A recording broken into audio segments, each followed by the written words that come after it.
किसी नागरिक के लिए, चाहे वो हिंदू हो या मुसलमान, ये कानून उसके लिए है ही नहीं। ये पार्लियामेंट में बोला गया है, जो हिंदुस्तान की मिट्टी के मुसलमान है, जिनके पुत्र मां भारती की संतान है, भाई बहनों, उन पर नागरिकता कानून और एनआरसी दोनों का कोई लेना देना नहीं है। ओवैसी हो, राहुल गांधी जी हो या अरविंद केजरीवाल हो या ममता जी हो, ये झूठ की राजनीति कर रहे हैं। केंद्र सरकार ने 11 मार्च को नागरिकता संशोधन अधिनियम CAA कानून को राष्ट्रपति द्रौपदी मुर्मू की मंजूरी मिलने के बाद पास कर दिया और इस कानून को पूरे देश में लागू कर दिया गया है।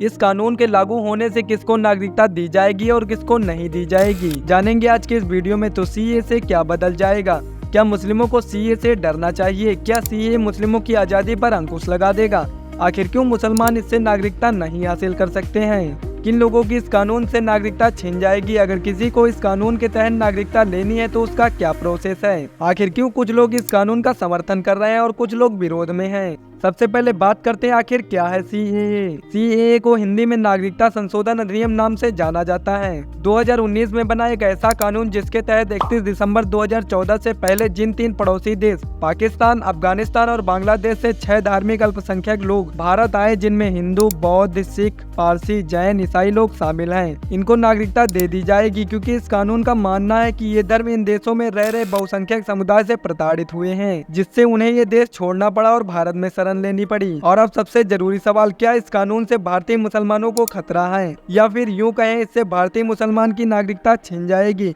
तो ऐसा कुछ नहीं है। इस कानून का भारतीय मुसलमानों से कोई लेना देना नहीं है। कुछ लोग ये बोल के इस कानून को भेदभाव वाला बता रहे हैं कि इस कानून में पाकिस्तान, अफगानिस्तान और बांग्लादेश से आने वाले सभी धर्मों के लोगों को शामिल किया गया है, केवल मुस्लिमों को नहीं। तो इसको समझना बहुत ही आसान है। पाकिस्तान, बांग्लादेश और अफगानिस्तान, ये तीनों देश मुस्लिम बहुसंख्यक देश हैं, और यदि इन देशों में अल्पसंख्यकों के साथ कोई अत्याचार होता है तो बीजेपी सरकार का मानना है कि भारत का फर्ज बनता है कि वह इन लोगों की रक्षा करे, क्योंकि वह कभी न कभी भारत देश का हिस्सा थे। और मुस्लिमों को इसमें इसलिए शामिल नहीं किया गया क्योंकि ऑलरेडी 1947 और 1971 में 2 मुस्लिम देश पाकिस्तान और बांग्लादेश बन चुके हैं। तो इन देशों के बहुसंख्यक समुदाय को भारत में नागरिकता क्यों दी जाए?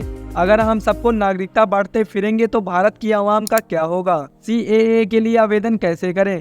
CAA के नियम पहले से ही तैयार कर लिए गए थे। इसके लिए आवेदन की पूरी प्रक्रिया को ऑनलाइन रखा गया है। अप्लाई करने के लिए आवेदकों को किसी भी अतिरिक्त दस्तावेजों की आवश्यकता नहीं होगी। ऑनलाइन प्रक्रिया के दौरान आवेदक को बताना होगा वह भारत कब आए थे। CAA को पूरे देश में लागू कर दिया गया है। फिर भी कुछ ऐसे राज्य हैं जहां पर शरणार्थी इस कानून के तहत नागरिकता नहीं ले सकते हैं, जिसमें 6ठी अनुसूची के अंतर्गत आने वाले राज्य अरुणाचल प्रदेश, मिजोरम, नागालैंड, मणिपुर राज्य शामिल हैं। वहीं पश्चिम बंगाल व केरल राज्यों ने इस कानून को अपने यहाँ लागू करने से साफ मना कर दिया है। नागरिकता संशोधन कानून के संदर्भ में कई फर्जी अफवाहें फैलाई गई हैं, जिसे आपकी जानकारी में होना जरूरी है, इसलिए इसे जरूर पढ़ें। यह कानून नागरिकता देने का कानून है। CAA से किसी भी भारतीय नागरिक की नागरिकता नहीं जाएगी, चाहे वह किसी भी धर्म का हो। यह केवल उन लोगों के लिए जिन्हें वर्षों से उत्पीड़न सहना पड़ा और जिनके पास दुनिया में भारत के अलावा कहीं भी जगह नहीं है। भारत का संविधान हमें यह अधिकार देता है कि मानवतावादी दृष्टिकोण से धार्मिक शरणार्थियों को मूलभूत अधिकार मिले और ऐसे शरणार्थियों को भारत में नागरिकता प्रदान की जानी चाहिए।